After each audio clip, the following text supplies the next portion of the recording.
not always a lot of consideration about the global impacts of what the military industrial complex is, Right. So to be here today and to still see that lineage still exists, having, recruiter stations like around, predominantly Black neighborhoods, like that still exists, and I think it says more about the military than it does, Black soldiers. Welcome to 250 Years of Servitude. This is a limited series by the Black Veterans Project, part of the Dark Green Report. My name is Kamau Ware, and I'll be your host. Served from 2010 to 2006 to 2010. I joined at age 17. My mom had to sign a waiver, and I was hoping to get, change my circumstances to get money to go to college, So Right. that was like a path for me, was to go to school. I served as a satellite technician. So essentially, like when we weren't deployed, I was like an IT person, managing user accounts, setting up our satellite connections, and when we would deploy, I was like setting up, computer and phone support, monitoring the radios for, all things communications for our, for our company. I had deployments out to Iraq and Haiti as well in 2010, like right after the earthquake, like right to the tail end of my deployment.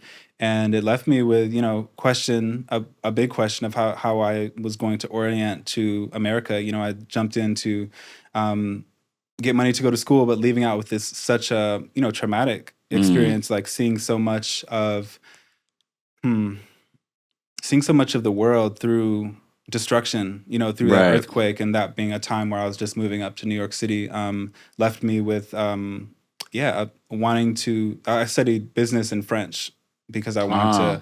You speak French? I speak French. Oui. Oui. My G. Un peu like a mo. Un peu like that, yes. But yeah, that humanitarian deployment left me with a lot of questions of how to orient to, America. Right. So, started out going to school in New York City, studied management, and I've always been a creative person. So during my time in school, I was making flyers, websites for friends, and ended up working in advertising. Moved in through design. And Did you design the logo? I didn't design the logo. I worked with the brand designer who designed the logo. I did build our website that has the logo on it. Oh, cool. Yeah, Site's nice. Yes, that's great. Thank you. Yeah, so a lot of my work is in design, it can be colors and typography, but it's also like the experience of how people are moving through a website, like where to put a button and why. How big should the typography be on the site? How many words should when you land on the page, like how many words? These are all real questions. Yes, I hear you. Yes. Websites. Yes, really big questions, especially now when that is a main touch point of how people are interacting with a brand or an organization in the world. It's like they look at your website, they're on your Instagram. How do we convey information, through the web? So that's a big part of what I bring to the work here. Yeah. No, it's fascinating, and it's amazing to kind of get that context. I feel like, how long were you in IT? 4 years. 4 years. Yeah. Wow. And it was an entry point where I was, doing light coding, but also thinking about like flow charts. There was when something would happen with one of our routers, you'd have to go and troubleshoot it. So you could, if there was something wrong with a router, it was either something wrong with the computer. You had to go back to the stack that pointed up to the satellite. So, if you had to open like a portal in one of the routers, you had to go open it up with code. So there was always, I think, my desire to understand systems started in the military. I guess was honed in the military through like troubleshooting and thinking about how systems are designed through through IT work, but also like being a satellite technician. But yeah, that was 4 years, and then had a total new chapter when I came to New York City. Your stories all overlap in a really powerful way. Like Richard being half Haitian, you spending that much time in Haiti. Yeah, all your story is really kind of like, I kind of like can see how you all connect. Absolutely. Wow. Like, do you remember in what order you met who out of the four, out of the other three? Absolutely. Yeah. I had met Richard first. I think I was either in grad school or had just finished I believe Richard was finished with grad school. But I was at a time in my career where I had worked in a number of organizations, from like management consulting to working in tech to working like specifically at a design firm. And a lot of experiences that I've had, the values, the things that I wanted to bring to the work were being categorized by leadership as like equity initiatives, which are always, of course, like deprioritized. And so when I met Richard, he was someone who came across as, a Black veteran who was redefining what a Black veteran looked like. He was on a panel. I forgot how I found out about it, but I introduced myself to him, and we started connecting on what the Black veteran experience. We even took a writing workshop at NYU. So yeah, just really connecting to our experiences as Black veterans as the work started to expand. And he's into storytelling. You're a creative. You're into design. So I can imagine those conversations being really fruitful. Absolutely. Who'd you meet next? Who'd you meet after that? I met Kyle. Yeah, we were in an incubator program. I think it was connected to WeWork. And there was this, they were working as, we're all co-founders, but, Richard and Kyle were really upfront, like presenting the work on behalf of the organization. And I met Kyle in this incubator program where we were all working together to build one of the initial arcs, the story arc of Black Veterans Project, which incorporated some of my design work around an early vision of the archive. And so that was kind of, I think my first collaboration with them together was thinking about like what would an archive experience look like, and pitch that in a couple of minutes. So yeah, that was my first experience meeting Kyle. And then Danielle, who's a historian, you're into the archive and design. How did you and Danielle first meet? Yeah, I think we had met on a Zoom call. I think it was remote. But one of the first, I think we either had a retreat or a time together where we all had met at Richard's place for a strategy session. And that was one of the first times I really got to connect with Danielle. She's been incredible, researcher, bringing rigor to our work, asking questions at the right time, for sure. Yeah, she's really great. And how would you communicate like your role to somebody you just met? It's like, okay, cool, you're one of the co-founders, chairman of the board. What do you like? What is your specific lane or interest or passion within the range of passionate work that you do at Black Veterans Project? I think I came into this work through our website, like the website design. Like, what does it look like to interact with what we do on the web? I think that's expanded to our archival work. Thinking about how the stories of Black veterans, how the evidence of discrimination is archived, what it looks like, who's in the room discussing what an archive could be. So there's a track of my work that's around organizing researchers, organizing storytellers, organizing archivists to think collectively about what this archive could be, what it should be, what it needs to house. So assembling that group is a core part of my work. And then I think on the website work, that's expanded more to like thinking about technology of the infrastructure that the website needs to sit on, like what the back-end system looks like, what security looks like for how we house our data, how we store our data, how we back our data up. That, as I've deepened in my career, some of those questions expand beyond like what should people click on to like what how are we how's this website hosted, why, and how can we protect ourselves to create an experience that, we'll tell our story and we can have as much sovereignty over our data and the platforms and the infrastructure that we've had. So I spend a lot of time sort of nerding out about like what platform should we use that's going to give us the most sovereignty. Like hosting. Yes, hosting and storage as well. Like there's so many steps to like the interfaces that a website needs to exist on. Right. Right. No, this is like I feel like I have like more in my brain than I can say because certain things like also like click.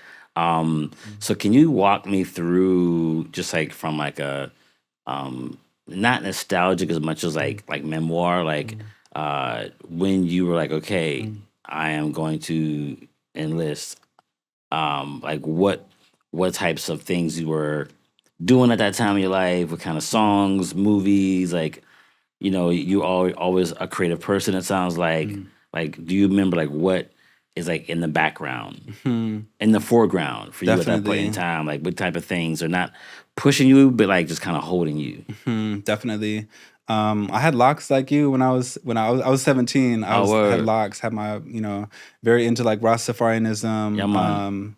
very conscious. I was reading Marcus Garvey and Yeah. thinking about even moving to Jamaica. I think at that point in my life where Word. I was just seeking how to exist outside of colonialism for sure. Shine also. Kentucky to Kingston, huh? Kentucky to Kingston. It could have been. It could have been.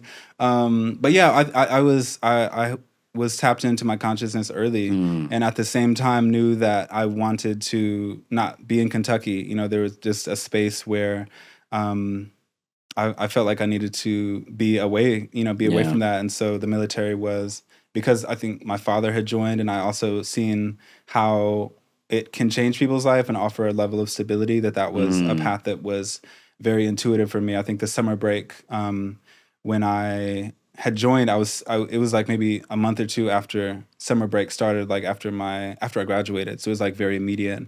Um, I think one artist that I was thinking about that really comes to mind is Shine, that I still listen to. Oh, that's Yes. levels. There's levels to it. A lot of I think he's even coming on doing his like 20th anniversary album tour in New York City, like coming up in a few weeks. So I'm like, You going? I would like to pop out. I would like to Word. pop out. I would like to pop out. But a lot of his music, his storytelling, I think it was very adjacent to what I was navigating, in my young adulthood. So that translation to the military, is like a story about being tough, a story about, navigating like organized crime, and yeah, I think that navigated very cleanly to the military when it was important to be tough. It was important to have I was saying it wasn't important, but you could benefit from having that hardness about you. So I think that was an artist who translated from my teenage life to my first couple of years, either chosen or had circumstances where that was like a very clear path to a certain level of freedom or a certain level of financial liberties, whether it's for them or for their family or for their community. At the point of taking that oath, there's not always a lot of consideration about the global impacts of what the military industrial complex is. Right. So to be here today and to still see that lineage still exists, having recruiter stations like around predominantly Black neighborhoods, like that still exists, and I think it says more about the military than it does Black soldiers, Black veterans. I think what feels very different is organizations like Black Veterans Project, collectives of storytellers that are interested and actively envisioning what the legacy is, Yeah. and telling the story of history in a way that can't be ignored. Right. So I think there's like a lot of excavation happening right now, a lot of storytelling, a lot of connecting the dots between histories, and that feels very different. I think that's shaping how the public understands Black veterans right now. Wow.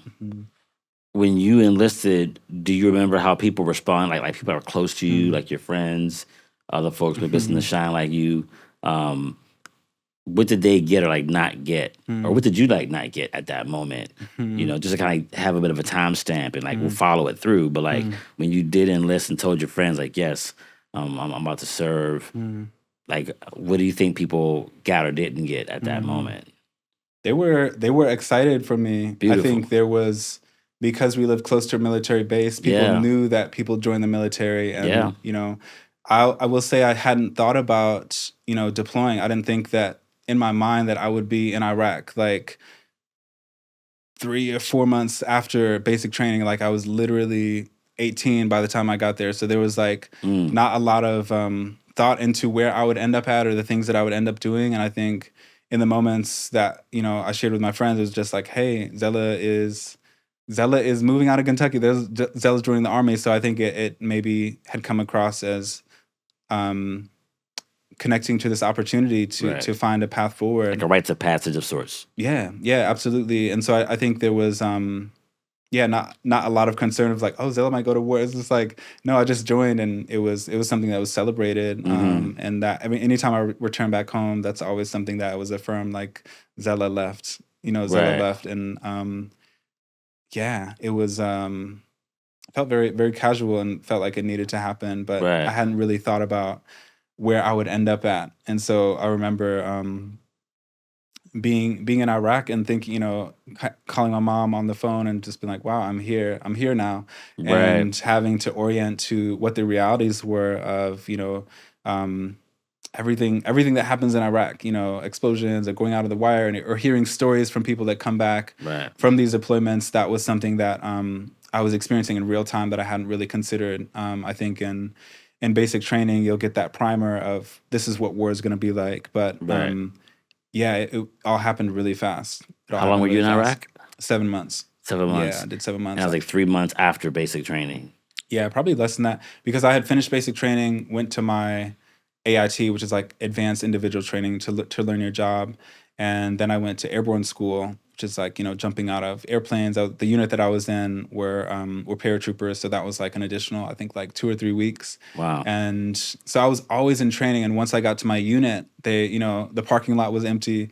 They were like, y'all, we are deployed. They're like, I learned either on the way to my unit or when I got my papers, when I got to you get to Fort Bragg, like in housing, and then they tell you where you're gonna go. And they were like, yeah, this unit's already deployed. So I left one training to check in as maybe like a week or 2 weeks to catch up with my unit that was in Iraq. So there was just a bunch of trainings on top of each other, and then I caught up with my unit for the final like 7 months. So that first year was just like training and just reorienting to what it was like to be a soldier. Right. Yeah. Mm-hmm. Were you doing things that were creative Hmm. while you were in Iraq? Yeah. I had a computer. I had Fruity Loops. I had Fruity Loops on my computer, a producing software.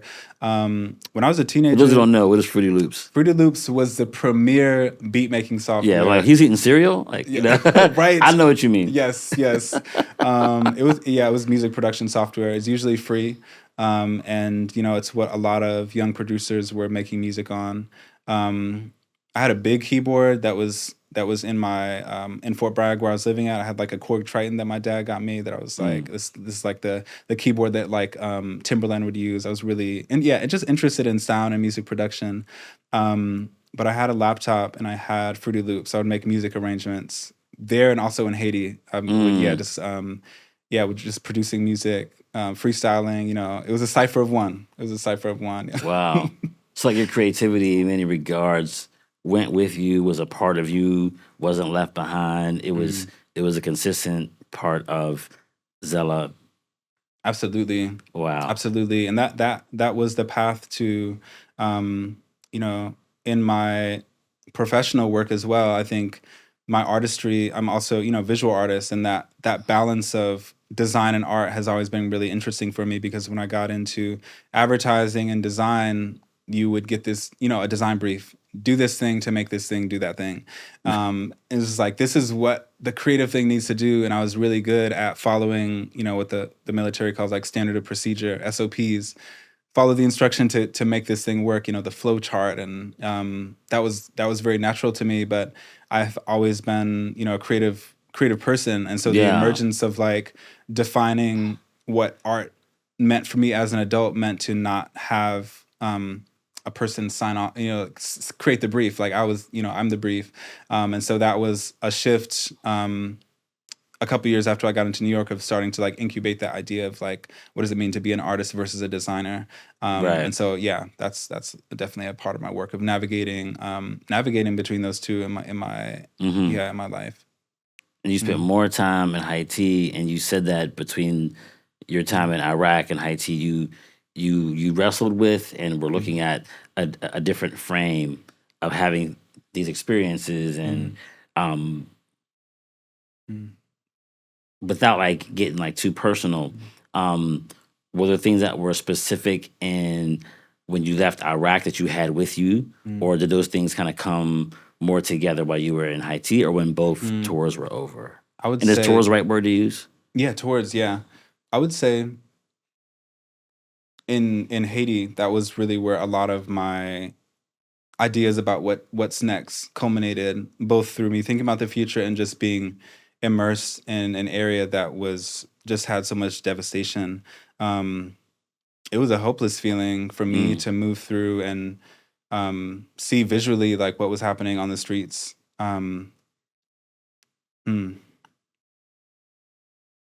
Yeah, it was a very hopeless feeling to to see so much happening and to see the military doing so little, and not visually it felt like the military wasn't implementing like support, and so there was like a helpless feeling of just seeing so much happening, but it was like what are we actually doing in this space to triage like to improve the well-being, the immediate well-being of the people there.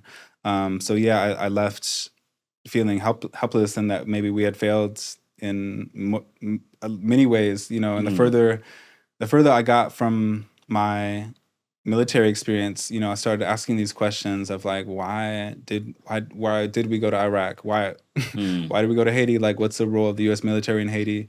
And so a lot of my like I guess my second understanding of consciousness came after, like, there was like the pre-military Zella got in, like learned all these different things, was in some really like pressurized environments, and moved to New York City to, figure out how to survive in New York City, survive in America. And there was those questions that started to come back of like, wait, why did we go to Iraq? Why was that? So the further that I've gotten away from these experiences has been helpful to put into context. And affirming to be with an organization like Black Veterans Project, to begin to be in both, create stories and gather stories and tell stories, but also be in space with veterans to talk about how we understand history together. That's been really affirming, to orient to what happened. You are listening to 250 Years of Servitude, a podcast by Black Veterans Project. My name is Zella Vanie. I'm a co-founder of the Black Veterans Project and an Army veteran. To learn more about our work, check out blackveteransproject.org. And were you looking for that before you showed up? I wasn't. Did you know that you needed that? Yes, absolutely. I think, when I met Richard, and also just through the people that I've met through Black Veterans Project, it's been a thing that has felt really relevant. I'll say when I had met Richard, I was definitely on a path of questioning why institutions don't work for me. There was like my entry point into starting to create like healthy conflict was like what was called like, it was like ethics was big in the design world. So like design ethics, figuring out like what should we do as an organization, what decisions should we make about data. And so I was definitely having understood how to work in an institution like the U.S. Army, and getting into the institution of like advertising, the institution of like consulting, management consulting, and then asking that question of like, why aren't things working out for marginalized people in the organization, for the people that we're serving? And those were things that were the conduit through that. Felt like it was like, talking about ethics within an organization, which is also similar to equity, just like something that's put in the corner, So I was definitely asking the questions about why things aren't working for the majority of people, that we're serving in our work. So when I met Richard, that was a very specific entry point into my own identity as a veteran, because that wasn't something that I was like putting very forward in my, in my professional career. So it activated something in me to think about the questions I was asking, plus my, my veteran identity as well. Right. And what's that distance between you returning from Haiti and then joining the Black Veterans Project? Like, what was that? How many years was that? I finished with the military in 2010. The earthquake also happened in 2010. And I met Richard probably in 2017. 2017 or 2018. So I did undergrad. That was like my orientation to New York City, got into advertising and started pursuing design as a career. And so there were some early questions that I had asked, but finding an organization, a team that there wasn't an argument of should we do this or shouldn't we do this for Black people. That was something that I was actively trying to figure out and create space for within my teams and the projects that I worked on. Right. And so I guess the question of like, why it made sense for me to be a co-founder was to be able to allocate everything that I've learned in the design world, through my graduate studies, to be able to apply that to something that feels like I'm both reclaiming my time that I've allocated to institutions, but also using my skill set to do work that feels liberatory, that feels like it is, it feels like work that feels liberatory, and in opposition to a lot of the values that I had been bumping up against, as a design professional. Right. No, I can see that so clearly. And I wonder, were you still like making music throughout all this time period? I wasn't. I think it's something that there was a moment. I think improv was the first artistic thing that I was activated by, because when I was in undergrad, improv is in yes and? Yes, and when I was in undergrad, I was making flyers, doing some websites for people, and so there was that creative part of me that was satiated, and I felt like I was being creative, but of course it was like in the design world. Improv was probably the first space for me that I discovered that artistry, where it was relational, it was in dialogue, real time. It was in real time, yeah, and it was just like what you're feeling, what you can create with someone in a moment. Right. So I'd say improv is probably, you can't save it and come back to it. Right. It's just everything is all under the bridge, and it's like what can we make true between us in a single moment? So that was really fun for me to explore. It was right about probably about 20. No, it was during the George Floyd murder and uprisings. That was when my artist journey actually started. I was living in Oakland, working at California. Oakland, California. Yeah, I took a job there, and there was so much going on. It was like the first year of the pandemic. And different city for me, a lot of different things that were happening. And when that protest hit, I was I was actively protesting, and feeling it was the energy was so heavy, thousands of people outside, things being set on fire, I was hit with like rubber bullets and tear gas, and that feeling there, it allowed me to tap into my anger that I had felt about America, for sure. And I think it did that for a lot of Black people in America at that time. We could tap into collectively the collective rage, and so there was, I took that back into my organization, and started organizing, and they called it like an equity pause. And that was at a point where they said that I didn't have to do my role anymore, because I was organizing so much around our hiring practices, what equity looked like, what product equity looked like, the framing of our product. And it was like there was a direct connection to what was happening outside, and there was that question for me of like how do I bring that energy into the workspace? How do I maintain what I felt outside and bring that into the organization? And that was a life-changing experience for me to see what it meant to bring one full self to a corporate job. There were times where my manager said that you could get fired for doing this work, and it actually I was promoted through it. So it was like that. It was doing a lot more than ruffling feathers. And I did that work for a while, and I had to take medical leave after my father had passed away. Condolences, bro. Yeah, thank you. During that time, it gave me space to sort of like step away from all this effort that I was putting into something that wasn't that I was having to fight for. To claim that that Black Lives Matter in an organization, that we should think about who's on our who's on our team, and like what equity looks like in organizations. And I started to reclaim my time while I was on leave to tap back into something that felt like it was my own. So that question of moving from design to art, that was something I reclaimed during medical leave, and bereavement leave as well. And so when I came back to the organization, I was like now taking parts of my time and allocating it to something that wasn't design. And so my identity became a lot more expansive outside of just like, oh, Zella the designer. And when I moved back I left Oakland after the pandemic, went to North Carolina, and then Which part of North Carolina?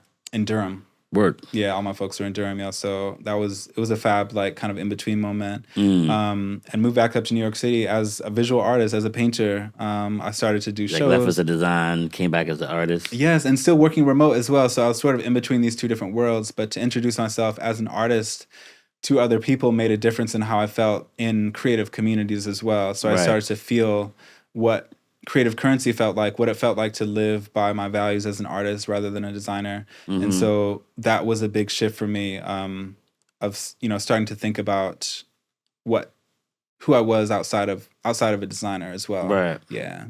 Mm-hmm. Fascinating. When you think about people were excited to see you go, leave Kentucky to go to Iraq, and then thinking about dropping you into that pressurized situation in California at a protest, how are you seeing how people around you are responding to you as a veteran? Do they kind of understand that veterans also have things that they're trying to figure out, or like, that there's also discrimination that veterans are dealing with when it comes down to like services? Like, how are people aware of that? 'Cause I think that sometimes when you're in a protest situation, there isn't like groupthink, but there's definitely like a camaraderie around like, we're together, we got us, we keep us safe, right? Definitely. And here you are as somebody who served, and you've been in situations that maybe some people were not, that were protesting. Like, how did you see just that energetically? People just thinking about what it even means to be a veteran and be at a protest or, in the middle of a war zone. Yeah. There were moments where it did feel like a war zone when you have like smoke going around and someone who, has the medic pouch and the milk kind of going around the front line of the police officers, and them, setting up flanks and coming down different ways. So I would feel like a lot of it felt very tactical in that way. And it did, put me in this space of feeling like taking on like movement tactics to move through a space. I didn't tell anyone that I was a veteran, but I found myself orienting to spaces where people were that felt like there was maybe more like personal physical risk to take on, because I knew how to take cover, or I knew how to like survey. Yeah, training. Yeah, had training to, so there was collaboration or communication with people that were there around like what we're seeing, right? Where the police officers are, and that I think that did translate over, but I didn't share it that I was a veteran to anyone. I'm sure there were some out there. Medgar Evers, Dick Gregory. There's a number of people who were known in the '60s who had training. And I don't think people sometimes know. Maybe they don't always raise their hand, but be it like violence in the 1920s, where often there are Black veterans. They're like, hey, I'm trained. Black Panthers as well. Yeah. So definitely. I'm just wondering if people are connecting those dots. Yeah, I wouldn't know in that moment, but I'm sure there must have been Black veterans in that, organizing in that space, veterans even in that space. And I don't think those are skills that are commonly picked up. So I think when it comes to organizing against police brutality, that these are, critical skills to organize with. Right. And then for you, you're also having this introspection around, I've served my country, I love my country, but like, why are we in Iraq, and why are we, get rubber bullets for protesting? Something that needs to be addressed. That's an important part of your journey. Does that show up in your artwork? Did you feel like your artwork came about because you needed to have more of a real time, tangible, immediate impact on a thing? Definitely. I think in my early paintings, they were autobiographical, and a lot of them were really angry paintings. And I love angry paintings. Yes, they My felt favorite type yes. of fuck happy paintings. Yes, Anger. there was so much anger. There was so much anger. There was a piece that I just painted napalm sticks to kids, and it was in like bloody letters, and that was like something that I remember, like the chants, that we would run to, that to encourage you to run. That was like a chant, a spell that we would say among so many Who's the we others. in this situation? Soldiers. Okay. Yeah, soldiers doing like physical training. So like when we're running, there's like the sergeant will say something, or someone of any rank actually, to the person who's running will saying something to the group, and then the group will respond back. So it's like kind of Call and response. call and response. Around Yeah. like napalm sticks? Napalm sticking to kids. Yeah. Napalm taken to kids. Sticking to kids. Wow. It's like the gasoline jelly mix is something that was used in like Vietnam. But that, there was a lot of chants, so that became like part of my subject matter. There was a piece that I did called Recruiter's Bonus that was a blend, a figure who was like taking the oath, and there was like a lot of trauma happening in the picture as well. It was like a past future moment, and anytime I carry that piece through the city to go show, I get stopped at every single point. People want to take photos of it. People want to look at it. It's one of the few pieces that are autobiographical, and that when someone asks me about it, I can take them into the history of the military, the history of how recruiters prey on predominantly Black neighborhoods. And I think at that time, as an emerging artist, it didn't feel like something that I wanted to, that didn't feel like the thing I wanted to be known by, as, a veteran artist, or an artist creating work about being a veteran. So I felt it. It's definitely a theme I will return back to, whether it's visual art or movement, or maybe music, maybe something about that. But yeah, there's a lot of subject matter for sure around rage, around truth telling, around what the history for Black veterans was, and what the reality is for Black folks to join the military without a lot of like peripheral information about what that means to like take that oath. And this is after 2017. Yeah, that was in 2021. Okay. 2021, 2022. So we're beginning to kind of get this overlap between Zella the artist and Zella, a co-founder of BVP. It's beginning to like kind of come together. Absolutely. And how'd that feel for you, just to kind of have that community as an artist, and that community as veterans, Black veterans? Like, did that feel like things were like coming together and feeling whole, and the architecture was, sustaining and leveling you up? Like, definitely. And I'll go back to like early conversations with Richard and Kyle and other folks, who are part of the team, who would come to either work on projects or do photo shoots together. Like some of those early conversations, I would feel very seen, that my rage wasn't just mine, that my anger wasn't just mine. And that was probably connected to wanting for that to be on a canvas or a part of a story, for sure. Right. Do you still feel rage? I have gone deeper into that question. I've gone deeper into that question. It led me to traveling back to Grand Bassam in Ivory Coast, where my father's from, in Ivory Coast, and some of the site of where the French colonizers came into Ivory Coast and spent time with some of the architecture there that's still like preserved by UNESCO. That's still preserved architecture, and connected back to a deep, I've deepened, I guess, into that question of where the rage came from. So I think it's become more expansive. I've definitely found ways to not let it take me over, but channel it into work, channel it into creativity. So Black Veterans Projects has definitely been a space to channel that, to feel it and know that at the end of the day, like literally like in a 24-hour period, I've done something to displace that from my body to something that people can sort of interact with, can reckon with. So I have no power within your group.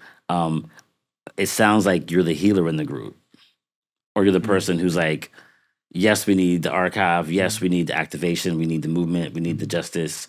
but also maybe through your creative process or real-time processing, you're also like that person that is like exemplifying that these journeys that veterans are on can manifest into something that could be make them feel more seen, heard, or get certain things out. I know Danielle talked about being also having some rage, and I think that I get it as a civilian listening, but also civilians have rage too about some of the same problems. But absolutely, I think part of the benefit of these dialogues is that we need to talk to each other, right? But that's something that I'm hearing. Maybe does that feel weird to hear that from me? That you're that person who's kind of like, hey, and there's ways for us to deal with this as well because we're all having a personal journey with this. Definitely, I enjoy.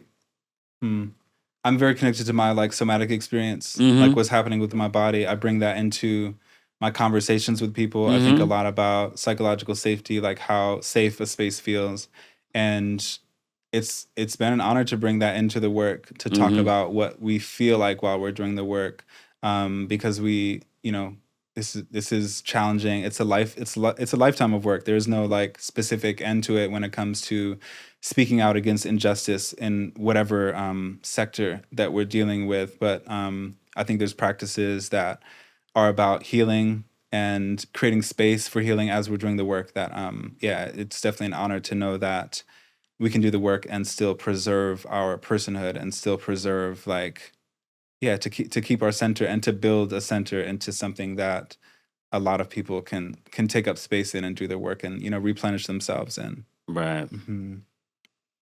Amazing. What do you feel like your legacy may be as you continue your work? Everybody's going to have individual legacies. The group will have a legacy. Your cohort will have a legacy. What do you imagine or desire your legacy to be as a co-founder of Black Veterans Project, considering your approach and what you bring to the table? That's a big question. I think my legacy feels very tied to the present moment. That the legacy can be defined by people who witness, the presence and capacity that we build as organizers, as truth tellers in the moment. And so I think my legacy ties to how present I can be with the groups of people that I'm working with, how we can activate, how we can tell stories together. And I would hope that people can look back and see that there was a lot of presence in the work that we were doing together and that we were doing all that we could because that's what mattered most for us, for sure. All four of you have you're part of multiple generations of veterans. Does that tell you anything, or how do you reflect on that? It sounds like, for me, like this is deeply personal. Like you could easily look at this as like a big thing, but at the same time, it could just be like, this is just me breathing on my own. Like, how does Definitely. There's another part that I want to add on to that connects with this question as well.